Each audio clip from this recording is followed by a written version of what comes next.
Bismillahirrahmanirrahim. Assalamu alaikum. My name is Yehia Kohail. I'm an IT networking instructor for the UAV department in the International Aviation Technical College in Riyadh.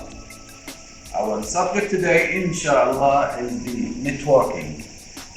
Why is networking so important in your daily life? Why is it so important in the UAV, actually, operation and integration? Actually, if you look around you, it's networking around you, all over the places. The phone in your hand is connected to the network. Your split air conditioning machine at your home is connected to a network. This class we are in right now is connected to network. So network is very, very important to make data transfer between system to another system.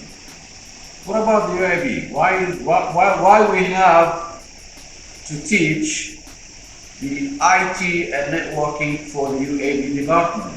Okay, look at it this way.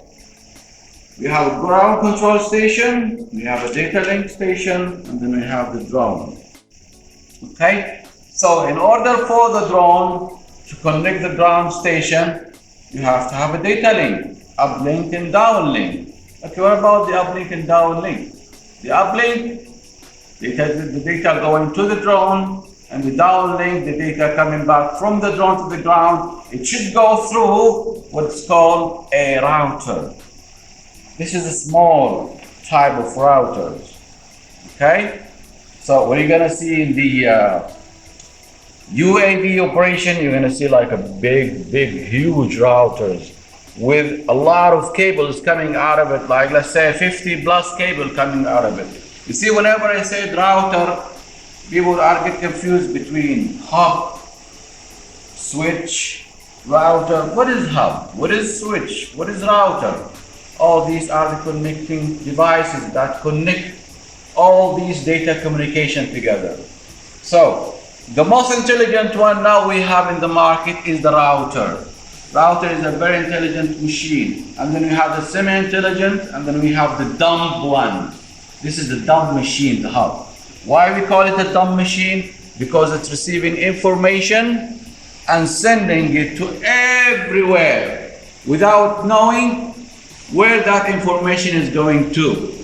And that will affect the speed of the data and the integrity. Then they come up with the semi-intelligent, which is the switches. We can say it's a little bit much better than the hub, but the more intelligent one now we are using, which is the router. Why? Because the router will sense the MAC number of the ground station computer, of the data link computer, of the antenna transmitter and sender MAC number, which is the media access code. So the router will know where that information is coming from or going to. Okay, you have to remember this: hub, switch, and router.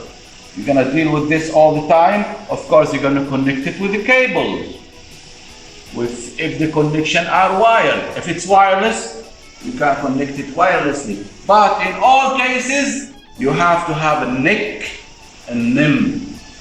Remember this, because you're gonna deal with this all the time. NIC, which is network interface card. NIM, which is network interface module. So if you're dealing with the ground station computer, now you have to know the MAC number of that NIC or NIM in order to introduce it to other systems. So if you look at the cable itself, which is connecting all these together, it consists of 4 paired wire, and they are colored blue, orange, green, and brown. And you have to put it in order like this. So you're starting with the light blue, and then the blue, and then the brown, and so on, and then you connect it to the connector. You should know how to do this. You must know how to do this. This is very important.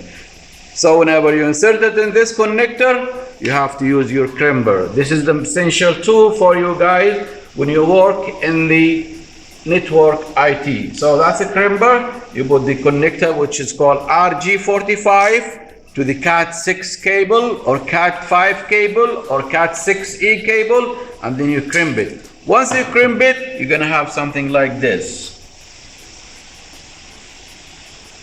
How would you know that your work is okay? Well, you have to test it. How are you gonna test it?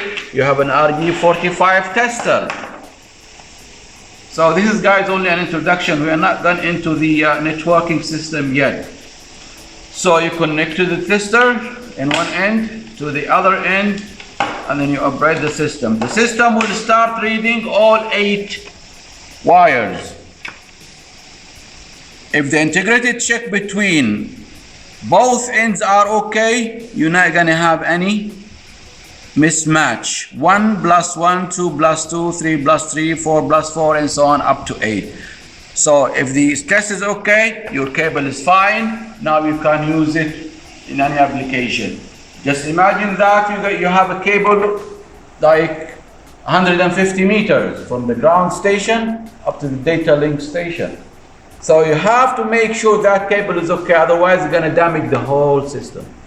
One small mistake will put your work in trouble. At the same time, if you want to go through an in-depth test, you have another system you're going to use for testing the system.